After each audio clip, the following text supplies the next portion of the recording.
message, c'est un message avant tout de solidarité, puisque on comprend bien évidemment les coupures d'eau. Mais ce qu'il faut bien aussi savoir, c'est qu'aujourd'hui, on est tributaire de la météo et il ne pleut pas sur les hauteurs dont on a besoin pour alimenter Saint-André. Et pour faire simple, il faut qu'on ait de l'eau au niveau de Pissenlaire pour avoir de l'eau sur Saint-André pour pouvoir alimenter la commune. Et il nous manque à peu près 300 mètres cubes heure de ressources. Donc c'est pour ça qu'on fait un appel à la solidarité de chacun pour qu'on puisse faire attention à nos usages quotidiens pour éviter les coupures d'eau. Donc on espère avec les pluies qui vont arriver que les coupures vont s'espacer et qu'on va passer des fêtes tous ensemble le plus sereinement possible. Pour que également nos collaborateurs qui sont en permanence, j'ai envie de vous dire 7 sur 7, H24, dévoués pour assurer la qualité et la quantité d'eau, puissent également se reposer, puisque n'oublions pas que sur le territoire de l'Est, ce sont 100 collaborateurs qui habitent sur le territoire principalement de Saint-André et de Saint-Benoît. J'ai toujours l'impression que c'est une situation qui est récurrente. Alors ça fait 2 exercices que la sécheresse est vraiment marquée, effectivement. Donc il faut aussi savoir que sur la commune de Saint-André où on est, c'est une commune qui est extrêmement dynamique, puisque on a pris quand même plus de 10% d'abonnés en moins de 10 ans, donc la population elle grandit. Donc il faut aussi accompagner les infrastructures, et c'est ce qu'est en train de faire la CIRES pour pouvoir donner plus d'eau à chacun. Autrement dit, s'il ne pleut pas, il y aura toujours le même problème?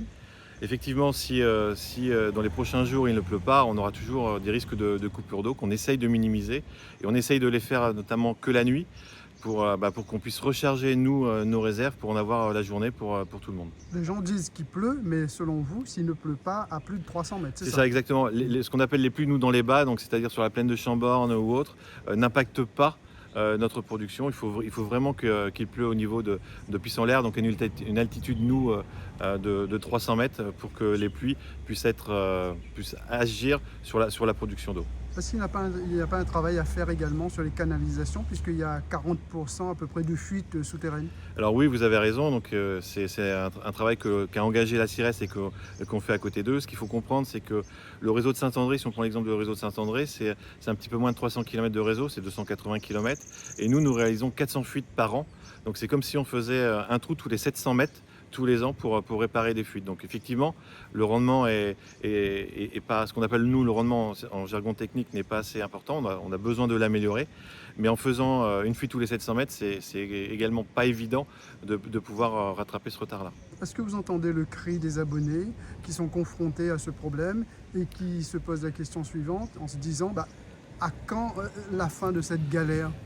Bien évidemment qu'on le comprend, et j'ai envie de vous dire qu'on le partage. Alors c'est peut-être facile à dire parce qu'on est le délégataire, mais croyez-moi que nos collaborateurs, nos chargés clientèle sont à disposition de tous les usagers pour pouvoir répondre à leurs questions. Et bien évidemment, on œuvre au maximum pour limiter les zones de coupure. Mais vous dites que ce n'est pas de votre responsabilité directe, les coupures d'eau? Les coupures d'eau sont liées avec un manque de production. Donc Oui. on a besoin d'avoir plus d'eau en amont pour pouvoir la distribuer. Comme vous avez beaucoup parlé de la CIRES aussi.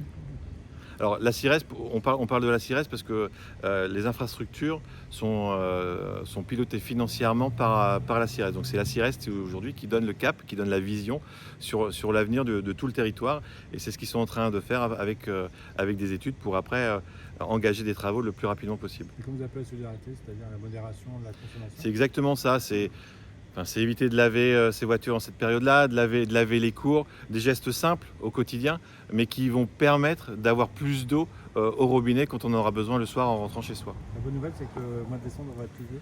Alors oui, c'est la bonne nouvelle, c'est la moins bonne pour les fêtes, mais pour nous et les usagers de Saint-André, effectivement, ce serait une bonne nouvelle, puisque ça va normalement lever les coupures d'eau.